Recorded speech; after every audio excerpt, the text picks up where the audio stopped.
This is the Herd Line News. Well, let's stick with the Lover Boys. They're off to a slow 2-7 start this season, the Cowboys.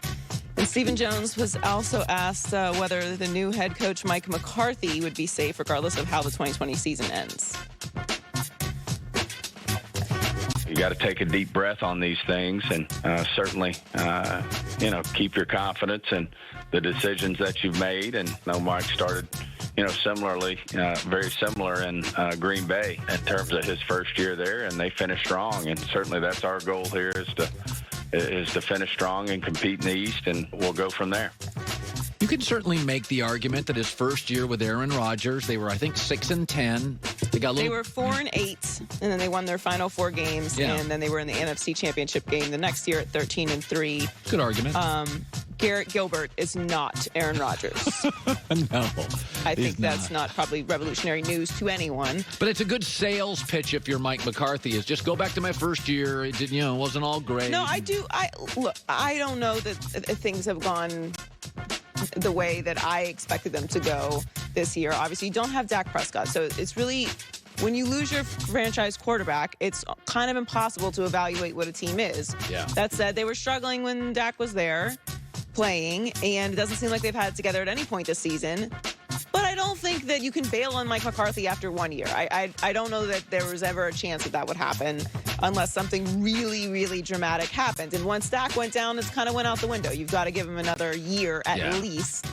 I don't believe in cycling through coaches. It's a lot to do. But you also sometimes make a bad decision. Like, I'm with you. Like, I believe the Steelers are the role model of how to do it. Noel, Cowherd, Tomlin. But they also made great decisions. Yes, they're really a total exception in the NFL. They're an outlier. A total outlier. Along with the Patriots, obviously. Yeah. But even still, more of an outlier than the Patriots. So I think you have to give him a little bit more time. All right. He has won a Super Bowl. Okay. He was a part of Aaron Rodgers' development. Fair. So I do think he deserves another year based off of that. All right. And keep in mind, I'm not making excuses. I'm just saying how I am evaluating the situation with the Cowboys. And I don't think that the Cowboys are going to win a Super Bowl anytime soon, just to be clear. They are one of the teams that has a new coach in a COVID-shortened season. That's fair. These are all reasonable. I know my eyes are telling me they're poorly coached, but you know what? These are reasonable things to say. I think it's been a complete disaster in Dallas this year. Completely. But you did lose Dak. It's a COVID-shortened season with a new coach and I'll give you an new example. Environments, new culture. So I got a bunch of kids, and they're all doing Zoom classes. Right. So it would be a year that they could say, Dad, I'm getting C's and D's. It's COVID. I'm not going to the class. I can't focus. I totally get those excuses.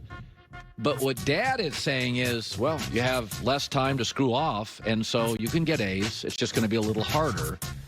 And so what I'm saying is, I'm not saying the COVID isn't a good excuse, but I'm watching the New York Giants, and they're getting better every week. But what if your kid habitually gets B's? Then he should get... And then you're expecting him to get A's in a COVID year, and he's getting C's. Because we are honest about the Cowboys, we can be honest about the Cowboys because we don't own the team, and at least you and I aren't Cowboys fans. Obviously, Goulet is. I had this discussion with my wife last night. I said, listen, you can use COVID as an excuse. But I said, society gives us these things about twice a decade, these big hiccups. Right. Now it's a pandemic. We never had one of those. The stock market crashes. We go to war, our budgets, we go into a recession. The country about 2-3 times a decade gives us one of these moments.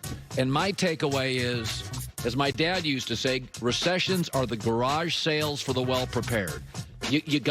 Just because life doesn't groove it to you to win doesn't mean you can say, we can't win now. I'm watching the New York Giants get better, and I'm watching the Cincinnati Bengals with a rookie quarterback get better every week. I am not saying COVID is the main reason. I'm just saying there are, kind of layers of reasons. All right. And one of these teams was going to really struggle with a new coach, and it just happens to be the Cowboys. And there are several reasons for that. That said, they're still in the mix. The Eagles are 3-4-1. Washington is 2-6, and the Cowboys are 2-7. The Giants are 2-7. So whatever the NFC East is, winning it's not going to accomplish anything for them this year. They have a bye this week, then they're at the Vikings, Washington, and at the Ravens. Vikings have been playing better as of late, so it might be a bad 3-game stretch for them after they get back from the bye. So the Carolina... My son was playing flag football, tripped and broke a collarbone. Like collarbone, shoulders. You can never meet an NFL player who played a decade in the league with good shoulders. Yeah, my brother broke his collarbone. Offensive line, yeah, no, it's like collarbones break easily. Yeah, well, I don't know that he's saying it's shoulder, not collarbone yet, but he came back for one more play, and then he wasn't able to come back in. He didn't miss a game in his first 3 seasons, including last season, when he became the 3rd player to have 1,000 yards rushing and receiving in the same season. But even in this game, I mean, he was 18 rushes for 69 yards, a touchdown, 82 passing yards, and a passing touchdown. So he's huge for them.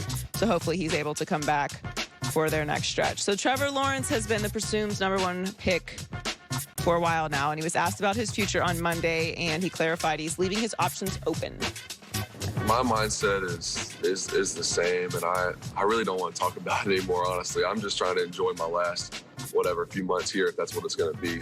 I'm just trying to enjoy it, and obviously I'm not trying to make a stir.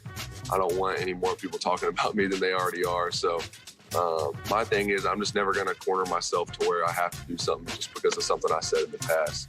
I almost always side with the college athlete in these spots. However, to whom much is given, much is required, Trevor.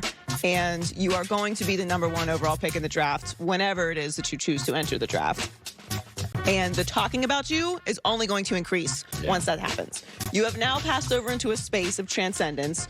All the eyes are going to be on you for the rest of your career. That's how this works when you're great. So I can't imagine how annoying it is to be asked the same question every time you speak to the media, but that's just what's going to happen because everyone wants to know. And he's saying the right thing.